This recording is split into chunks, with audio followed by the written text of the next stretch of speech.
ये क्या कर रहे हो उज़ैर? जो मुझे बरसों पहले कर लेना चाहिए था।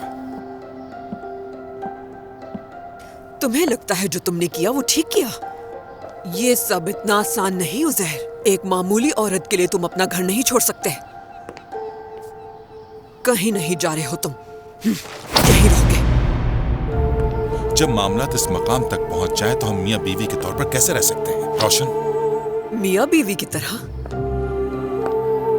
मगर हम तो मियां बीवी की तरह रहे ही नहीं उज़ैर। मेरे सब्र की वजह से और मेरी जिद की वजह से बचा है ये घर अभी तक।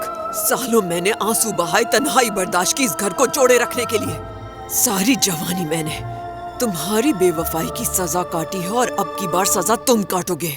और अब तुम हर उस तकलीफ से गुजरोगे जो तकलीफ तुमने मुझे दी थी। भूल जाओ ये सब। तुमने खुद को तकलीफ पहुंचाई है रोशन, मुझे नहीं।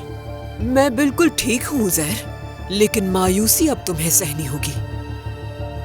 देखते हैं तुम्हारा कौन सा बेटा तुम्हारा साथ देता है, ऐसे बाप का जो जमाने में बदनाम है। जब उन्हें पता लगेगा कि उनका बाप एक घटिया और धोखेबाज आदमी था, तो वो तुम्हारा चेहरा भी देखना पसंद नहीं करेंगे।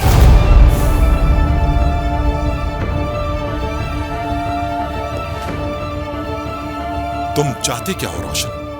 तुम यहाँ से कहीं नहीं जा सकते। उमर को इस बारे में बिल्कुल भी पता नहीं लगना चाहिए कि मुझे तुम्हारी इस बेहुदा हरकत के बारे में पता लग चुका है। एक बात याद रखना, अगर मेरे बेटे को इस बात का पता लगा तो तुम्हारे साथ में उस औरत को भी तबाह कर दूंगी। मैंने इतने साल जो कुर्बानियां दी हैं उन्हें मैं तुम्हें हरगिज बर्बाद नहीं करने दूंगी उज़ैर कौरमान।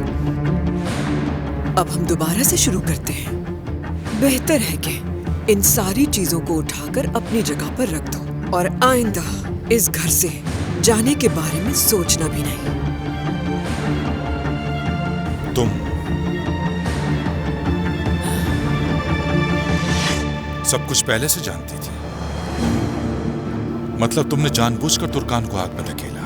मैं जानबूझकर उसे आग में क्यों धकेलूंगी उज़ैर? उसने खुद अपने पैरों पर कुल्हाड़ी मारी और सवेरा को यहाँ घर ले आई। लेकिन देखते हैं कि मोहतरमा सवेरा साहिबा कहाँ तक जाती हैं। और तुम भी। मैं तो चाहता हूँ कि वो यहाँ से चली जाए। हत्ता कि इस बारे में मैंने उससे कई बार बात भी की है कि वो यहाँ से चली जाए।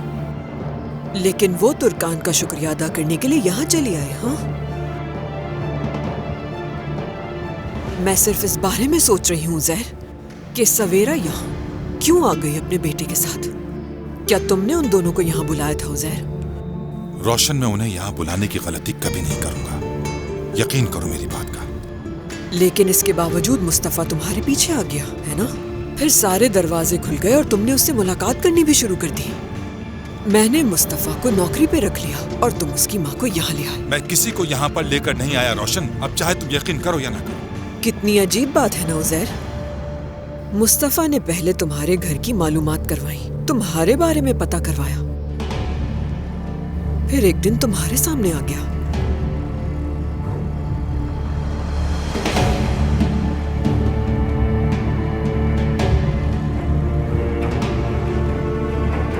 तो इसका मतलब है कि मुस्तफा के बारे में तुम्हें पहले से ही मालूम था?